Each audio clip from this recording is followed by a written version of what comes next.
Many years ago, I started off poor. I started off broke. I started off pretty stupid. I started off having failed out of high school, and I drifted for a long time. I've done a good deal of traveling. When you are older, you call your drifting days traveling. And I've done a good deal of traveling. And over the years, I began to study the subject of success. And I had one simple idea that came upon me in my late teens, and I think it was the most important idea that I've ever had. And it was simply this, that if you study successful people and you do what they do, you'll be more successful. And if you study unsuccessful people and you avoid doing what they do, then you will not be a failure.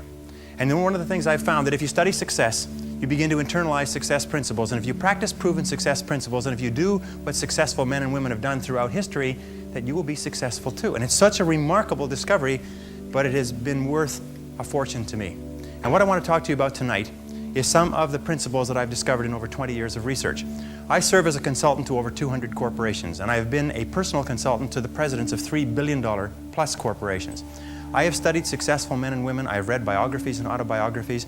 I have looked at the characteristics and principles of them. I've studied philosophy and economics and religion and psychology and metaphysics.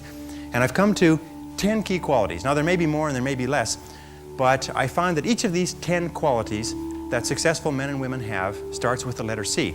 And the interesting thing about these qualities is, first of all, with them, success is predictable, and without them, failure is predictable. That if you have these 10 qualities, there's nothing in the world that can stop you from being an outstanding success. And if you lack sometimes even one of these qualities, that can be enough. It can be the weak link in the chain that dooms one to a life of underachievement and failure.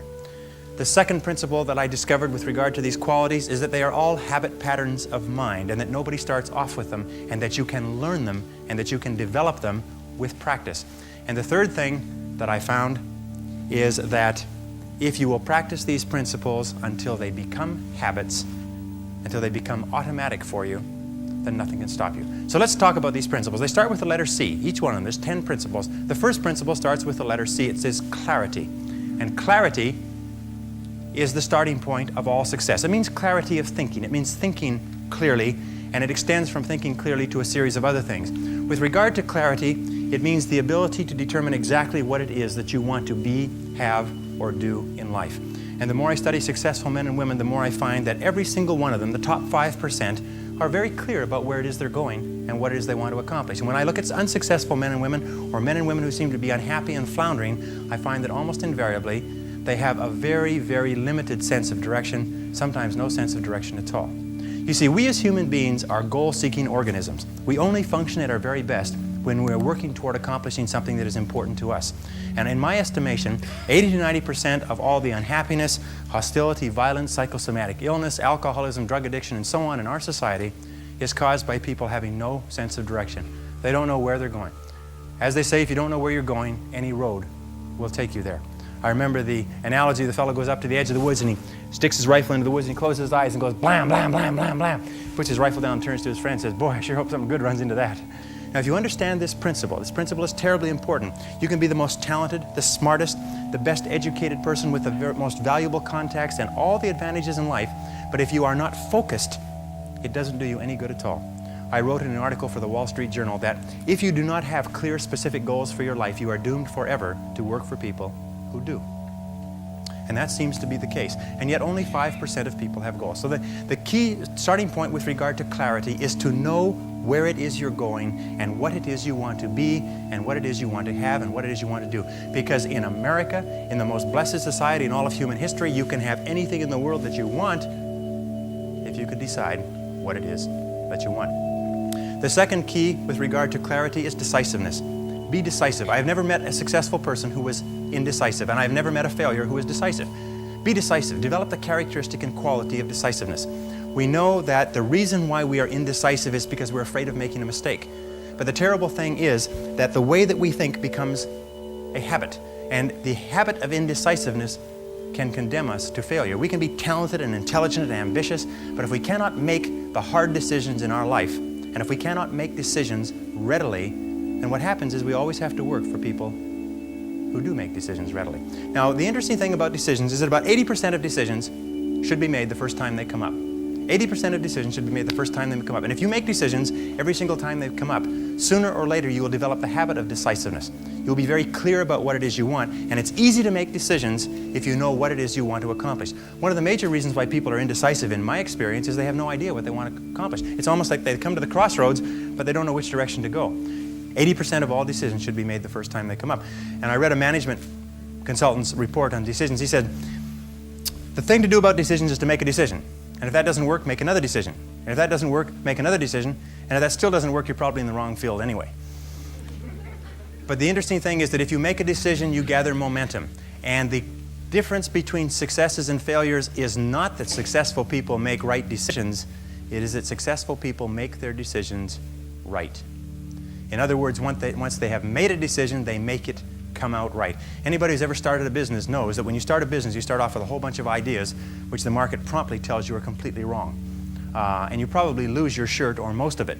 And you have to revise every single decision that you have. But the desire to survive economically, the threat of losing your shirt, is a great motivation to learn quickly and to make decisions. So make decisions. The third point under clarity is to have a vision for yourself and a vision for your life. The key to having a vision is to have a dream. They say in the song, you've got to have a dream if you want to make a dream come true. And you can fulfill your dreams. All the great movers and shakers throughout all of history have been dreamers. They've been people with dreams. They've been people with visions. All leaders have vision. In the book of Solomon, it says, where there is no vision, the people perish. And the metaphysical meaning of that is that where people lack vision, they perish inside, because they lose the excitement and the thrill of life. And what most people do, because of negative experiences, because of fear of failure and so on, is if they have a vision at all, they tone it down so it's so small and so safe that it doesn't turn them on. It doesn't excite them, and they wonder why life isn't exciting. A beautiful line I read not long ago said, if the best way to predict the future is to create it, which means to have a vision, and even though the vision is in the air or the sky, then build a foundation under your dreams. And when you see men and women who rise from poverty and obscurity to fame and renown, you invariably see someone who had a vision of what they could be and have and do that was far beyond what they were. Every one of us has had an experience. At one time when we were small, we had a vision of being grown up and having our own cars. And as we grew older, we had a vision of having our own homes and our own families. And as we grew older, we had a vision of traveling and going to Europe. We fulfill all our visions. The wonderful thing is this, is that we always tend to achieve our goals. The problem is that our goals are set so low that even when we do achieve them, they don't turn us on. They don't fill us with enthusiasm. So dream big dreams, if you like, and focus on results, not activities. This is the key. Be clear about the results that you're trying to accomplish. This is one of the keys of peak performance, by the way. All peak performers are result-oriented. All losers or underachievers tend to be activity-oriented. And in activity orientation, what they do is they work very, very hard. Sometimes they work frantically. Sometimes they work longer hours than you do, but they lose sight of the results. Ben Trigo, the strategic thinker, said, the very worst thing in the world is to do very efficiently what need not be done at all. And many of us work very, very hard to do very efficiently what need not be done at all. And anybody who's ever had employees will tell you that every single day you come across your employees doing something very diligently, but it's completely irrelevant to the success of the business. So focus on results. Here's a key question to ask yourself when in your working life. I think it's one of the most important key questions. I'll give you two. Number one is, what results are expected of me? What results are expected of me? Not what activities, but what results or what outputs, what am I supposed to produce in my job? A second question you can ask yourself is, why am I on the payroll? Why am I on the payroll? Many people, especially in sales, they make the mistake of thinking that shuffling cards and reading through their sales literature and organizing their multiple listings and having coffee with the other people and reading the newspaper advertisements that they placed last week, that this is all part of selling. No, selling is when you're face-to-face with a real live prospect who is willing and able and capable of buying a product. Everything else from that is self-delusion. What results are expected? The results that are expected of us in selling are sales. And the only time that we are working is when we are doing something that contributes directly to that result. Isn't that true? Of course. But of course, why do we do the other things? I've come to the conviction that the reason why we do the other things is because they are fun and easy rather than hard and necessary. I think the major reason why people fail in life, if I can pass this on, which wasn't part of this, but the major reason why people fail in life is because of the expediency factor. That we always do, and we always take the fastest and easiest route to get the things that we want. But the fastest and easiest route in life is almost always the route to failure. It's short-term gain for long-term pain. We do what is fun and easy today instead of what is hard and necessary, and then we have to do what is hard and necessary at the end of our life when it's too late. And you'll find that the willingness and the ability to discipline yourself, to be clear about what it is you want, to be clear where you're going, to be clear about the results that you're expected to accomplish, and then to only work on those results. The ability to discipline yourself to do that is absolutely critical for success. It is not possible to conceive of a person being successful who is not capable of disciplining themselves to do what is hard and what is necessary rather than what is fun and easy. And especially when it comes to managing your time, when it comes to looking at what you should do on a day-to-day basis, focus on results, not activities. Now let me give you a method which has helped me. Write out your goals. All goals have to be in writing, by the way. If you don't have your goals in writing, then they're not really goals at all. They're merely wishes. And as they say, a wish is merely a goal without any energy behind it. Have your goals in writing. Write them out very specifically and clearly, and then do this. Every single morning, rewrite your major goals in the first person singular as though they already existed. Rewrite your major goals every single morning. Now, this should take you about 2 to 4 minutes, maybe 5. You can do it all in a paragraph. For instance, if your goal is to earn $50,000 a year, every single morning write, I earn $50,000 a year.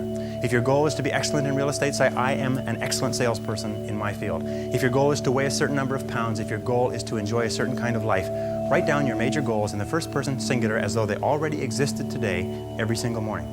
And then every single evening, take about 5-10 minutes, instead of watching television, just before you turn on the television, say, wait a second, I've got to review my progress. And sit down and review what you've done in the course of the day and say, what have I done right today? What have I done right that's moved me toward my goals? And second question is, what would I do differently if I had today to do over again? Those 4 steps, by the way, writing and rewriting your goal each morning, reviewing them in the evening, and asking yourself those 2 questions. What did I do right? What did I do that moved me toward my goals today? And what would I do differently if I had the day to live over? If you'll ask yourself those 2 questions, in the next 30 days, you'll accomplish more than you accomplished in the last 6 months. This is the most incredible method I've ever seen. I learned it some years ago. Just rewrite your goals every morning. Because every time you write your goals down, you're programming them into your subconscious mind. When you program them into your subconscious mind, you set up a field of vibration within your brain. And this law of attraction, based on this field of vibration, attracts into your life people and circumstances that harmonize with your dominant thoughts. Everybody here has had the experience of starting to read about a subject, think about a subject, become interested in a subject, and suddenly you started to attract into your life books, magazines, articles, conversations, people, opportunities to expand on that subject. Have you had that experience before? What you do is you create a force field, which we cannot explain scientifically, but it is a field of vibration that goes out from you and attracts back into your life everything that you need to realize your dominant goals. And everybody's had the experience of writing down their goals at the beginning of the year and opening up the envelope at the end of the year and finding that 80% of the goals have been accomplished. Have you ever had that experience? Absolutely remarkable, isn't it? The only problem with goals is that we don't set enough of them and we don't set them highly enough. You can have anything you want. Imagine you could have anything that you want, anything that you can hold in your mind on a continuing basis you can have. Anything that you are crystal clear about wanting and are willing to pay the price to get, you can have. So clarity is the key. Be clear about what you want. Be clear about what you have to do to get it. Be clear about your vision. Be clear, speak, walk, talk, and act with clarity. And that's the final point with regard to clarity, is I have seen many men and women who have tripped themselves up by being beaters around the bushers, if you like. They are very careful about whatever they say, and by the time they say it, people have gone home for lunch. And one of the keys to success is to be very straight and to be very clear, be very precise. Interesting, one of the reasons why people do not speak to the point is for fear of offending others. Isn't that true? For fear of offending others. Interesting study they did last year. They asked a great number of executives, male and female. They said, if you had to tell a person something unfortunate with regard to their career that was going to affect their lives, and this is something that you've known for a long time, how would you go about breaking the news to them? And each of the person described the strategy they would take. They would set up the timing right. They would start off with a talk about talking about subjects that they had in common. They would close the door and keep out the noise. Anyways, they went around and around, and they're all circuitous routes of how they would get to the point. And then they reversed the question. They said, how would you like to be informed of this same subject? And every single one of them said, I'd like to be informed in a straightforward way. I'd like somebody to tell me straight the news. You see, all of us want to be dealt with in a straightforward way because we know we can take whatever it is. But we think that everybody else is too fragile. So what we do is we pussyfoot and tippy-toe around and avoid giving them the news, and we finally do get the news to them. It sometimes causes more problems than is necessary. So be straightforward, be clear in your language, be clear in your actions. Let people know exactly where you stand, and let people know exactly what you've said and what you mean. Very, very important. And it takes practice, by the way. Every single one of these habit patterns, every single one of these qualities has to be learned by practice.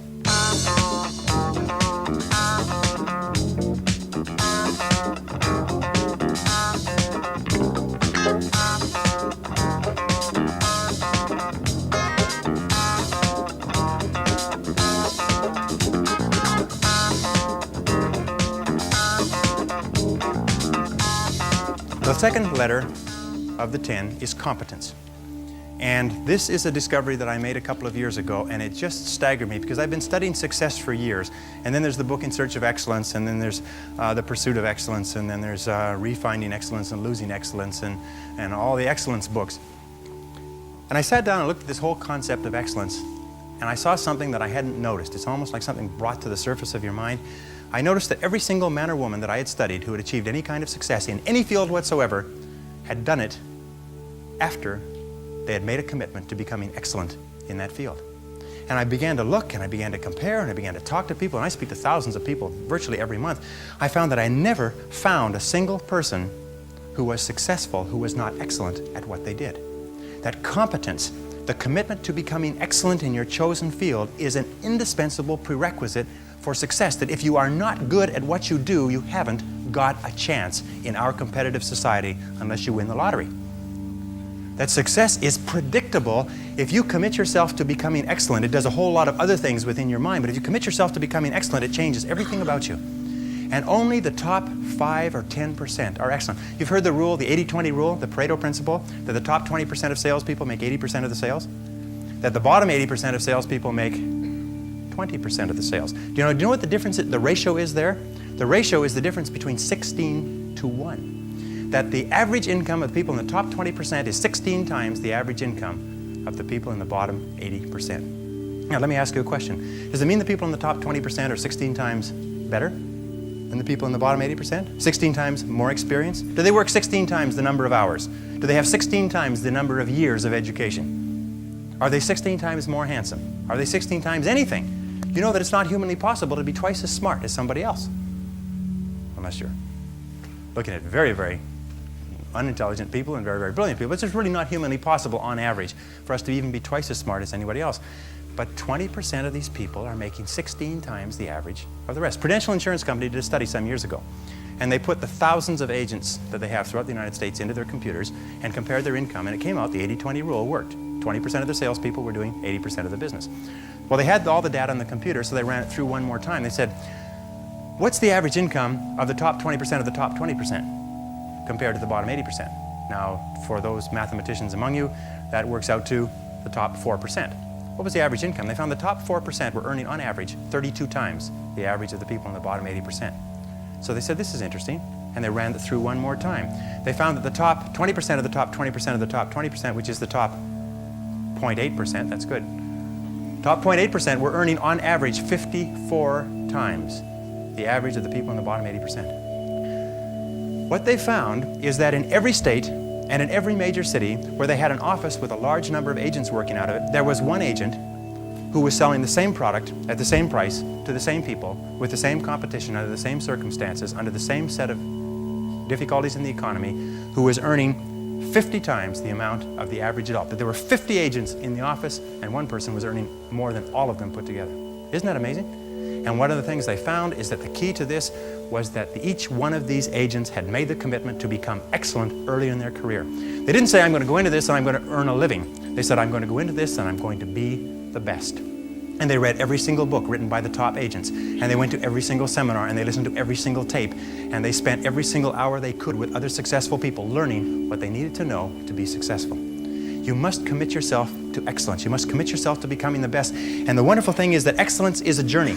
It's not a destination. You never get there. Complacency and satisfaction are the key enemies of excellence. But once you commit yourself to becoming excellent, the whole world opens up for you. A very important point of excellence is just means simply this: do your best every time out and always strive to do it better.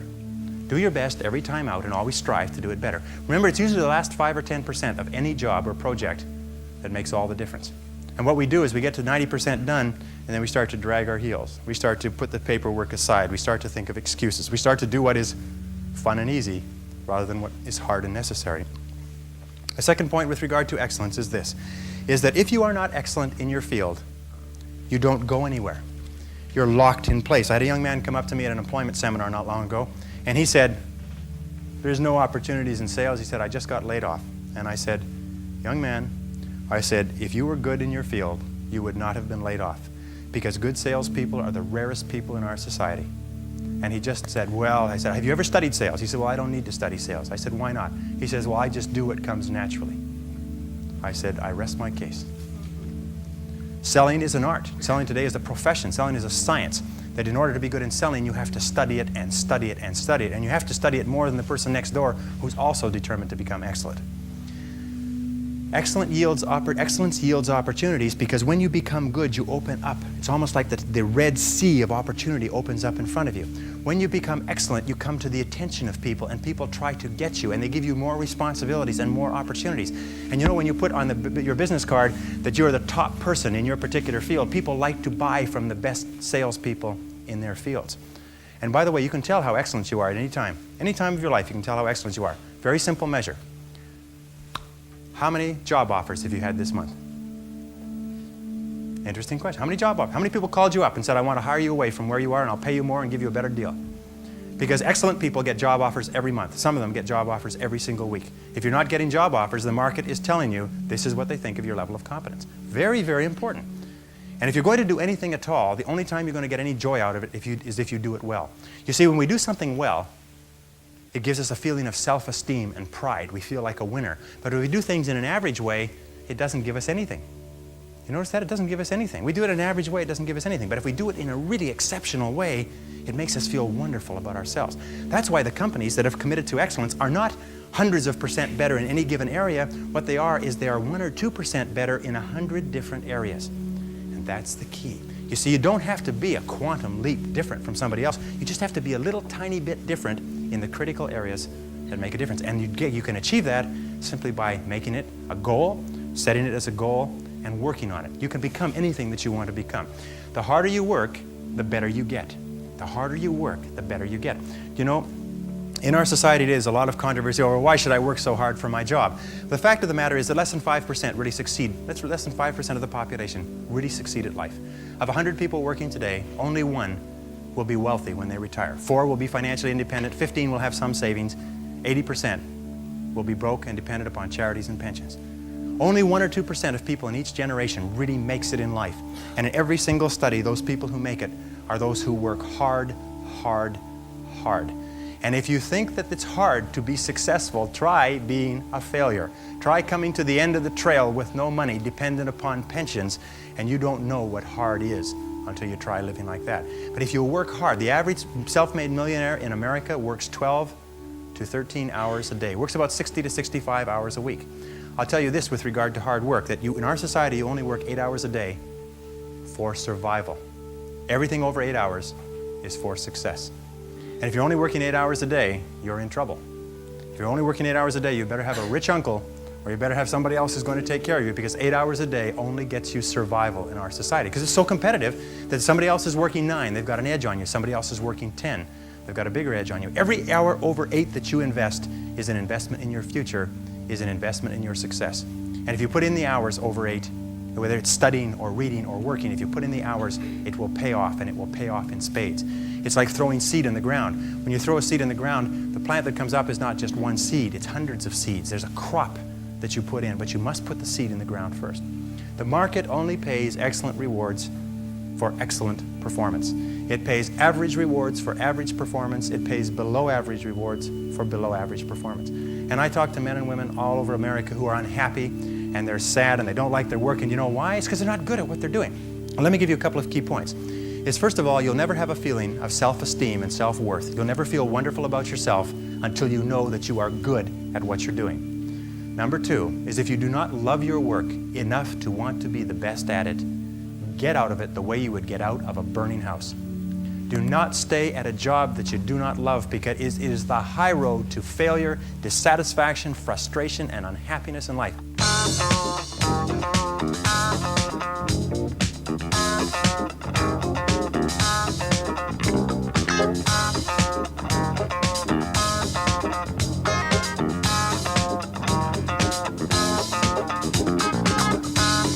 The next letter, C, stands for concentration. Concentration. I think that the ability to focus and concentration are the 2 keys to success in life. That the ability to focus clearly and know exactly what it is you want to accomplish, and the ability to concentrate single-mindedly on accomplishing that one thing without diversion or distraction are the keys to success. It's the number 1 key to effectiveness, is to be able to sit down and look at your work and use the 80-20 rule. Say to yourself, which is the 20% of the number of things that I have to do that account for 80% of the value of my work? And always work on the top 20%. You see, in life, there's never enough time to do everything, but there's always enough time to do the important things.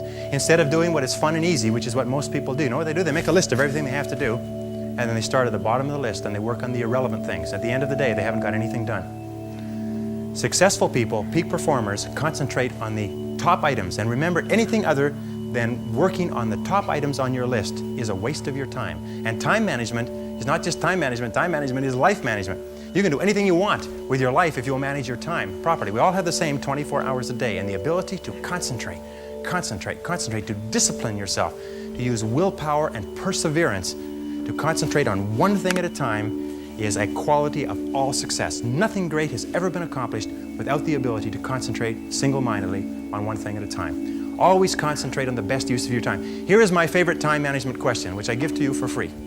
It's simply this. Before you start anything, ask yourself, what is the most valuable use of my time right now? Make a list and say, what is the most valuable use of my time right now? When you get into your car, say, what is the most valuable use of my time right now? When you leave the house or leave the office, say, what is the most valuable use of my time right now?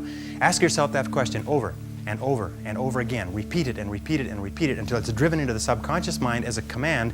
And whenever you have a temptation to do something that is small and irrelevant, that command will go, blam, what is the most valuable use of your time right now? And you, ooh, and it'll push you into doing what is the most valuable use of your time. And whenever you're working on the most valuable use of your time, you feel great. You get concentrated effort is a source of energy and enthusiasm. It makes you feel wonderful when you're working on something important, and it makes you feel nothing when you're working on something irrelevant. Develop a sense of urgency. A sense of urgency is a quality that is possessed by only 2% of the population. 2% of the population do things fast. 2% of the population have a bias for action. In Tom Peters' wonderful book, In Search of Excellence, he says that all the excellent companies have a bias for action. And all of the companies that do not classify or do not come into the excellence category do things when they get around to it. You call them up and you have a problem or a complaint. You hear from them 3 or 4 weeks later. But the excellent companies, you call up with a problem or a complaint, and bang, there's somebody back to you in 2 minutes. If you ever want an experience, call IBM, call Hewlett-Packard, and say, I'm having a problem getting some information. I'm having a problem with my PC. They won't let you off the phone until they've taken care of you. You call the other companies, they'll say, it's not my job. They say, the guy who takes care of that isn't here. When will he be back? I don't know. Can you take a message? I don't have a pencil. You know, you've spoken to those people? And then they can't understand why they're struggling. You know that 20% of the companies make 80% of the profits in every industry? Interestingly enough. So develop a sense of urgency. Get the reputation as the person who does things fast. Develop a reputation for speed and dependability, and your future will just open up in front of you. Imagine if you owned a company, and you had 2 people in the company, and both of them were reasonably well talented, both of them were doing reasonably well, except one person had a sense of urgency and did things fast, and every time you give them something to do, they took it and they ran with it like a ball player catching a fumble and running for the goal line. The other person got to it after lunch, or maybe next Monday, or no rush, week's almost over, Thursday afternoon, and so on. Which one would you give additional responsibility to? Which one would you promote? Which one would you spend money training? Which one would you send to places where you needed help? It's always the person with a sense of urgency. I can tell you this, that the sense of urgency for me has been worth hundreds of thousands of dollars. As a consultant, I have been able to save my clients sometimes millions of dollars by acting fast when they've given me a project to take care of, whereas if I had acted even a day later, it could have cost a fortune. And if you'll develop that habit of working fast, that sense of urgency, act now, do it now, do it now, do it now. In selling especially. Somebody calls you up and has a question, get back to them now. Somebody has a problem, get back to them now. Somebody needs something, move on it quickly. If you have to forego coffee breaks or lunch or something else, move fast. If you develop that reputation for speed, it will be worth a fortune to you. Takes a little while, but it's a habit. Most people just sort of shuffle through life. You know, they get to it when they feel like it. But all the excellent people, all the high performers have a sense of urgency. And finally, complete each job that you start. Get on with the job and stay with it till it's 100% finished. The difficulty that people have in completing their tasks is absolutely amazing. In a study amongst 106 chief executive officers last year, they were asked what qualities out of 26 would be most important in putting a person on the fast track to success in your company. And they agreed almost unanimously on two qualities. Number one, the ability to set priorities, to determine what is relevant and separate it from what is irrelevant. And number two is a sense of urgency, the ability to get on with the job and get it finished fast.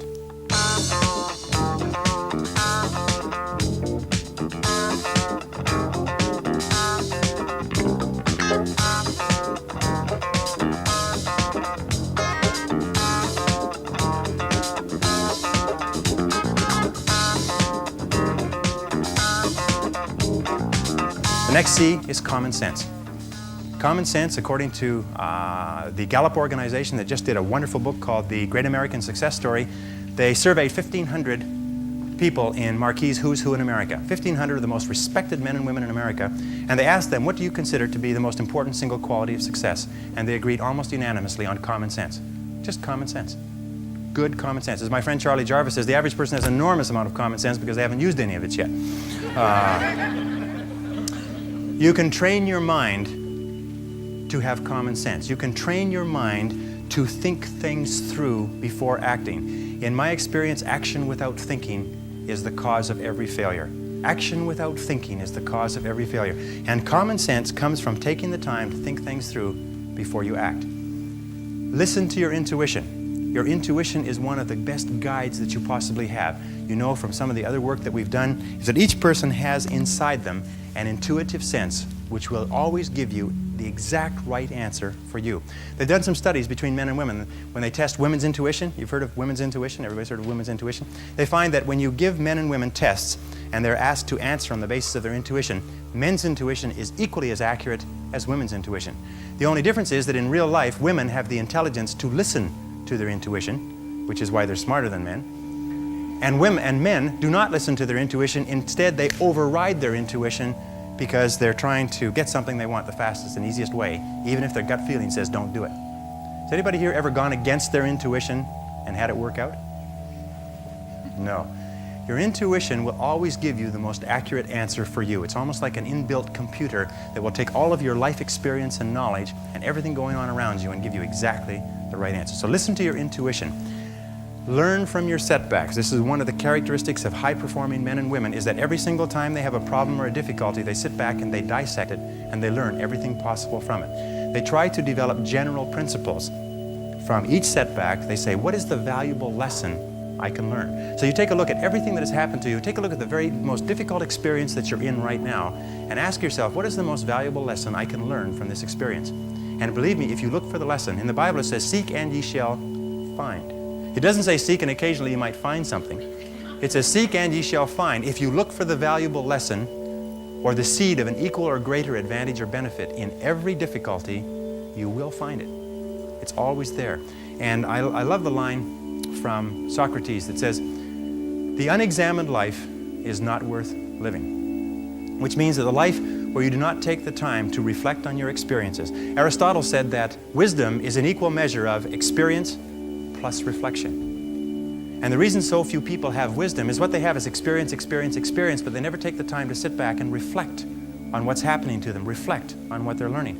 How many people here have seen people get out of bad relationships and get immediately back into bad relationships? Or get out of a lousy job and immediately join a company and get into another lousy job? What is the natural thing that people do? They get fired or laid off from a job, they quit, they go down the street, they look for what? Another job exactly like it.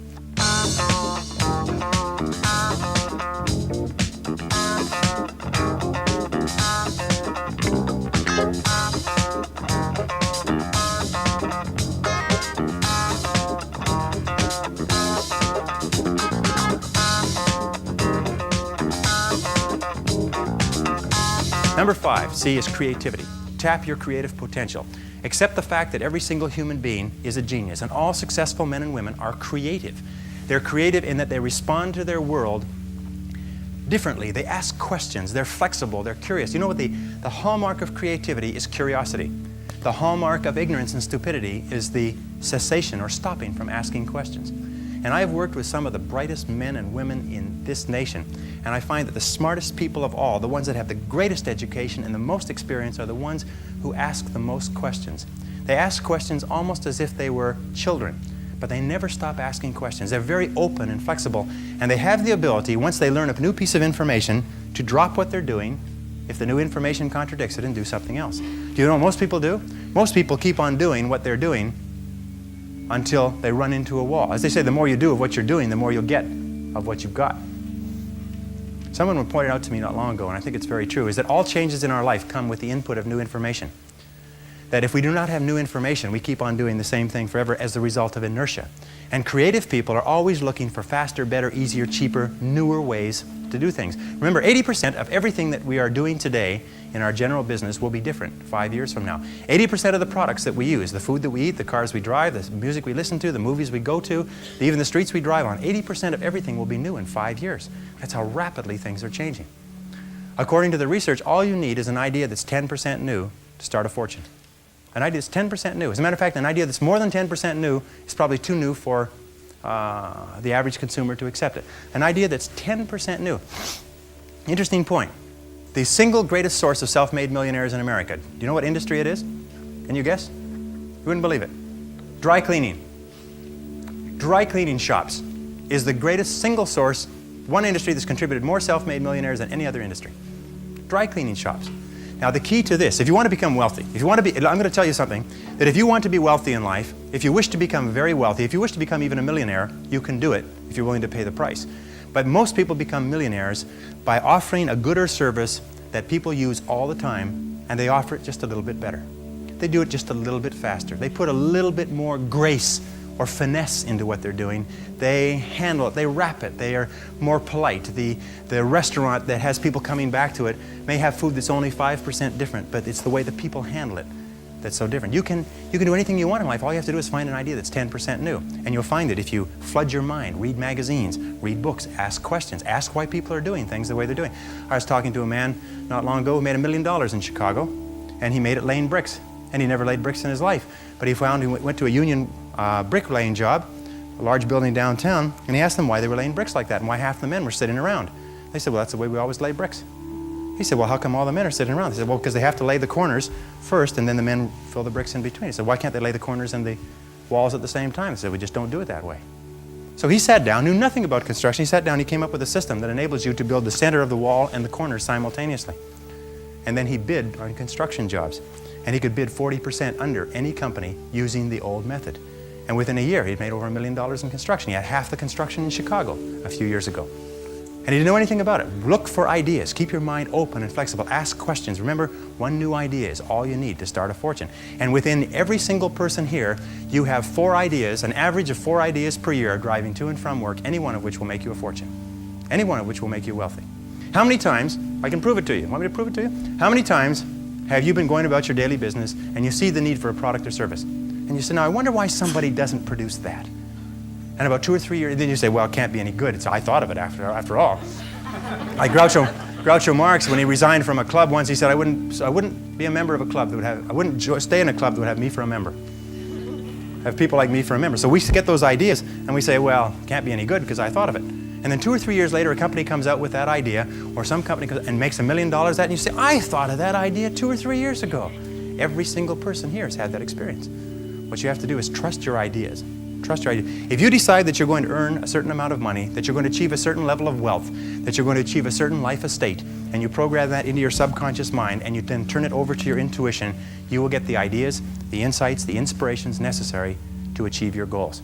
And that's the only difference between very wealthy, successful people and the average person, is that they simply follow their intuition. They're not smarter, they're not different, they're not more educated, they're not more talented, they just follow that inner guide.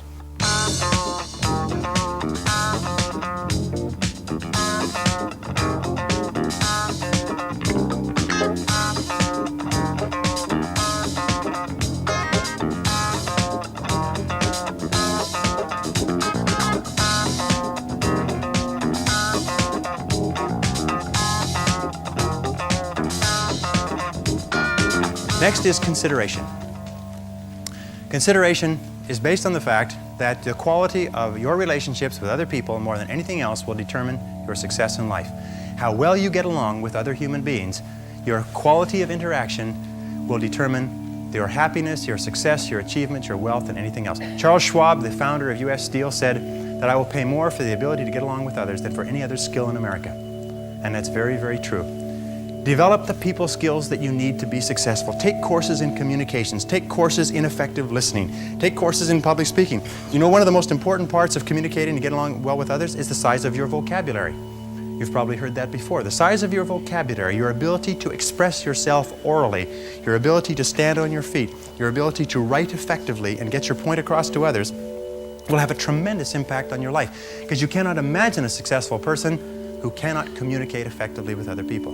And you can develop the capacity to be an excellent communicator. If you were to learn one new word a day, if you were to make an effort by carrying a dictionary around, I have taught myself French, Spanish, German, and smatterings of about 10 other languages. And the way I taught myself that was I learned the basic vocabulary, I studied it, learned the basic vocabulary, and I carried a dictionary around with me. And every time I saw a word I didn't know, I looked it up in the dictionary. And within a very short period of time, I could eat, live, walk, talk, and speak fluently in those three societies. And I've traveled all over the world in those three languages. Sometimes I get in a position where I'm talking to a person in French and a person in German and a person in Spanish, and my mind goes, and I end up babbling. But nonetheless, you can learn it just simply by looking up the word. If you looked up one word a day, which would be 365 words a year, within 5 years, you'd be one of the best educated people in history. Because every word that you learned would introduce you to about 10 more. It sort of opened the door to about 10 more. The average child learns almost 5,000 words in the first 5 years of life. The average adult learns less than 5 words a year. And yet words are the tools with which we think. That the more words we have, the better is our thinking. Just like the more tools a craftsman has, the better is what he creates. The more words we have, the better is the world that we create. So communications is important. The most important part about consideration is to practice the golden rule. I think that the golden rule, which is based on the law of sowing and reaping, whatsoever that you would have men do unto you, do you so unto them. You get out of life exactly what you put in. What you sow in your relationships, you reap in your relationships. The golden rule is the key to consideration, but you can practice, you can learn to be more effective with other people. You can take courses in it. You can study behavioral psychology. Everybody in sales should be an expert on behavioral psychology. And whenever I hear a person say, well, I don't need to study that, I do, it comes naturally, the person is saying, I'm determined to be a failure for the rest of my life, and I'm announcing it to anybody who will listen. Because sales is so precise. The ability to communicate and to persuade and influence other people is such a complex field that some psychologists study it all of their lives. If you become excellent in it, you can write your own ticket. Almost all entrepreneurial fortunes, people who start with nothing and become millionaires, do it because they're good salespeople. They're good at convincing others. They get excited about their ideas, but they have the skills to be able to persuade other people to go along with them. Does that make sense? Of course, because the opposite to persuading and influencing other people is to be ignored by other people and to be influenced by them. So it's a matter of choice. The Carnegie Institute of Technology did a study about 10 years ago now, and they studied 10,000 men and women who were let go from their companies. And they found that 95% of the people who were let go from their companies were let go because of their inability to get along with others. This is caused by low self-esteem more than anything else. In my estimation, those of you who know that low self-esteem, more than anything else, causes our personality problems. Not liking ourselves, not accepting ourselves, feeling inferior inside, causes us to lash out at other people. And the wonderful thing is that if you're clear about your goals and you're committed to becoming excellent and you concentrate single-minded on what is important to you, you have a tendency to like yourself more. Your self-esteem goes up. Your ability to get along with other people goes up. But if you have no goals and you're not very good at what you do and you're just doing whatever comes to hand, then your self-esteem goes down. So one of the things that we're talking about here is the building of the characteristics, the personality qualities that guarantee success. And self-esteem, of course, is the foundation of all success in relationship.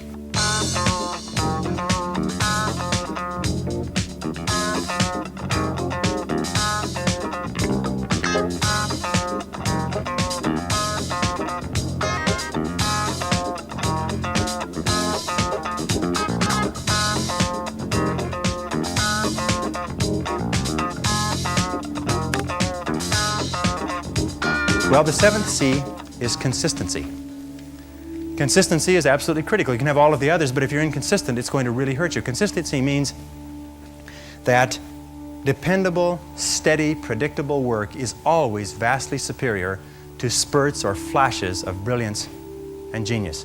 That the person who is like the tortoise, who just plods steadily away, old steady Eddie, is always the person who tends to be more successful than the one who flashes here and flashes there but cannot be counted on over the long term. Be consistent in your relationships. Especially be consistent with your family, be consistent with your friends, be consistent with your boss, be consistent in your work. Make it so that you are the type of person that everybody can depend upon, that people will believe in and they'll depend upon, and they know that if you say something, that you'll do it. That if you say you will be somewhere, or if you undertake a responsibility, that you will fulfill that responsibility. That sort of consistency, that sort of dependability is one of the most valuable things in the world of work today. I work with so many companies, and I have staff that work in my companies, and I know that the greatest joy that an employer can have is to give a person a job and know that it'll be done. And the most aggravating thing in the world is to give a person a job and have no idea if it'll be done to a particular quality, if it'll be done on time, or anything else. Just being the steady person. You don't have to be a genius. You don't have to. One of the things that I found, if I can pass this on to you, one of the things that I found when I was a young man, this cost me about 10 years of life, by the way, not 10 years so much, but 10 years in that I thought that you had to have good grades in school in order to be successful. And then later I thought that you had to have a university education in order to be successful. And then later I thought that successful people are people who are somehow better than you and I. They somehow have unique talents, that somehow the gods have descended from Olympus and touched them on the heads. But one of the things that I found is that nobody is better than you or I. When you see men or women accomplishing great things, they're not better than you or I. They're not different from you or I. They're just doing things in a different way. You look at a person you went to school with who's now doing surgery as a doctor. The person's the same person, except that they've learned how to do surgery. You look at a person who you went to school with who is now an outstanding success in a particular field. All they've done is learned how to be a success in that field. And consistency. There's a law of accumulation in the universe, if I can pass this on. A law of accumulation that says that even though you do 100 things or 1,000 things that you don't see, eventually they accumulate and they gather a force of their own. That every single great accomplishment in life is the result of thousands of minor accomplishments that nobody ever sees. One of the people on the program, Lifestyles of the Rich and Famous, who had become successful as a singer, they said, "Isn't it wonderful that you've become so successful as a singer?" She said, "Yes, it's wonderful." She said, "But when I'm up on stage in Las Vegas and I'm making $50,000 a week or whatever it happens to be," she says, "nobody sees the 16 years that I spent traveling around, living in a van, singing in cheap honky-tonks where people throw up on your piano and get drunk on the floor in front of you. Nobody sees the 16 years of living on the road, living at an average of less than $5,000 a year. What they see is the person up there on the stage. But every single great success was at one time a failure. And they failed and failed and failed and failed over and over again. And all great successes are a story of failure, failure, failure, failure, failure. Outstanding success. Boy, ain't he lucky. Isn't that right? Boy, he was lucky. He sure had the right connections. So consistency is important. And even if you don't see yourself getting the results, be consistent. Keep working. Steady, steady, steady. Knowing that you're accumulating. You're putting yourself on the side of the angels when you're working consistently. Finally, with regard to consistency, guard your integrity as a sacred thing. As Ralph Waldo Emerson said, nothing at last is sacred but the integrity of your own mind. Never compromise your integrity for anything, and never compromise your peace of mind for anything. You see, compromising your peace of mind is a way of compromising your integrity. Never do anything that disrupts your peace of mind. If it makes you feel unhappy, get out of it. Don't stay in relationships, don't stay in jobs, don't stay in situations that cause your peace of mind to be disrupted, because your peace of mind is the highest good that you have. And a person who practices consistency consistently structures their life so what they are doing is being true to themselves. What they are doing is living up to the very best that is in them as a human being. And that takes tremendous courage. It takes tremendous courage because it's so easy to go along with the crowd. But you'll never be really happy unless you know that you are being true to yourself and completely true to yourself.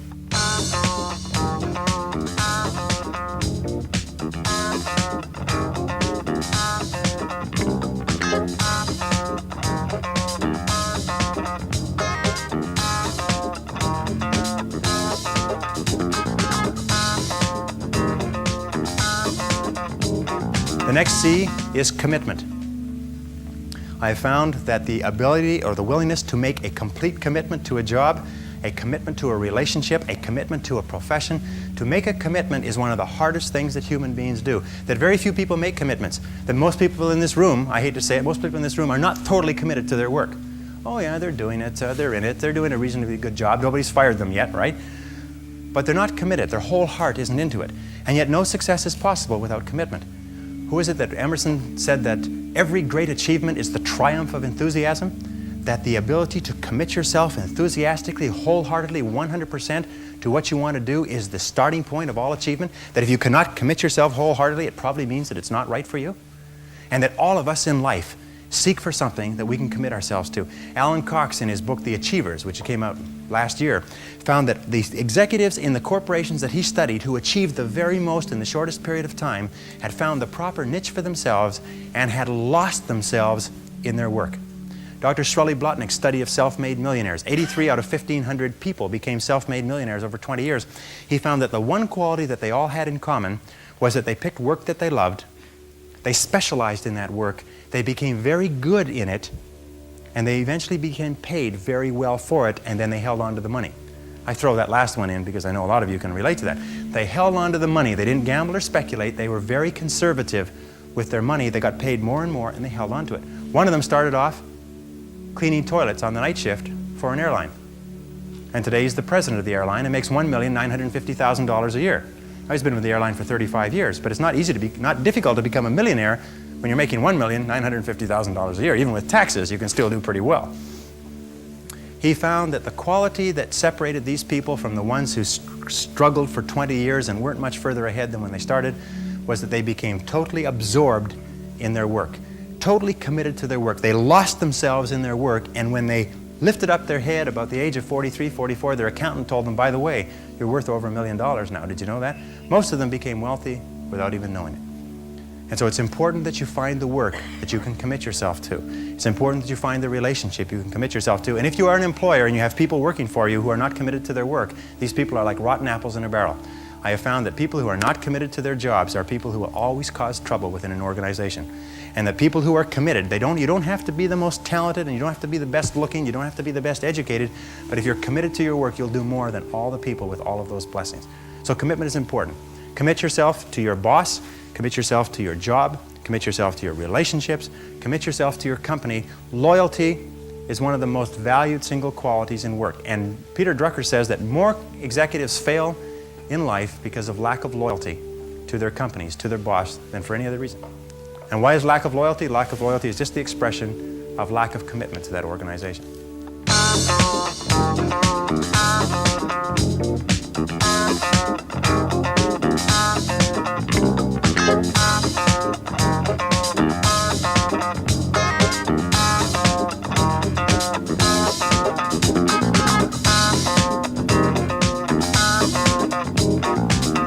Courage is the outstanding quality of all leaders. Courage means that you have the ability, you have the willingness to confront your fears. Because what I've found over the years is that brave people, courageous people, are not people who are not afraid. They're simply people who master their fears. They're simply people who face their fears, confront their fears. And Mark Twain said it many years ago. He said, with regard to fear, he said, do the thing you fear, and the death of fear is certain. Now, fear and courage tend to be habits. That if you are afraid and you give in to the fear and you back away, it becomes a habit to back away whenever you're afraid or unsure. If you're afraid and you force yourself to confront the fear, it becomes a habit to confront the fear whenever you find something that you're afraid of. And you'll find that most fears disappear when you confront them. And most fears, fears of failure, fears of rejection, fears of loss, fears of pain, fears of limitation, fears of the loss of a relationship, fears of ill health, most of these fears disappear when you confront them head on. It's almost like as you push them, they just turn into smoke and disappear. Dare to go forward in your life. Dare to go forward in the direction of fulfilling your potential. When I was, many years ago, I was a karate student. I was also a karate instructor, and I competed in 3 international championships. And one of the things that I learned from my best karate instructors, and I studied under 6 world champions, is they told me that when you fight, always move forward. Even if you're only moving forward half an inch at a time, just always move forward. He said, when you're moving forward, 100% of your attention is forward. But if you're moving backward, even a half an inch at a time, half of your attention is always behind you and where you're going. So always move forward. Always dare to go forward. Whenever you have a choice of either staying still and playing it safe or moving forward, move forward. Not because you'll necessarily succeed every time, because it reinforces and cements the habit of moving forward. And most people, when they have a choice of moving forward or playing it safe, play it safe. But I think General Douglas MacArthur said there's no security in life, only opportunity. Life is very perverse in a way, because the more we seek security, the less we have it. And the more we seek opportunity, the more we have security. Helen Keller said this beautifully. She said, life is either a daring adventure or nothing at all. That the tendency, she said in the earlier parts of this statement, she said the tendency to seek security is the low road to failure. That courage is absolutely essential. And one of the things that I used to think that if you were really courageous, eventually you got to the point where you weren't afraid. I'm going to tell you something, that if you're not a little bit afraid, at least 3 or 4 nights a week, you're not trying hard enough. If you're not falling on your face over and over again, if you're not trembling when you go to sleep with your heart pounding, then what is happening is you're not trying hard enough. You're living too far within your potential. That all really successful people live on the outside edge of what they're capable of. And it's always a little bit scary on the outside edge, because we all have feelings of uncertainty. We all have fears. We all have doubts that hold us back. But the brave person is simply the person who moves forward and keeps taking the chance. And you cannot imagine a successful person without courage. You cannot imagine a successful person without the courage to face and confront their fears and to move forward. In my experience, the fear of failure is the greatest single reason for failure in adult life.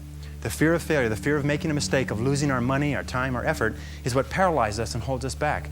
But the fear of failure is a habit which can be counteracted by the habit of courage.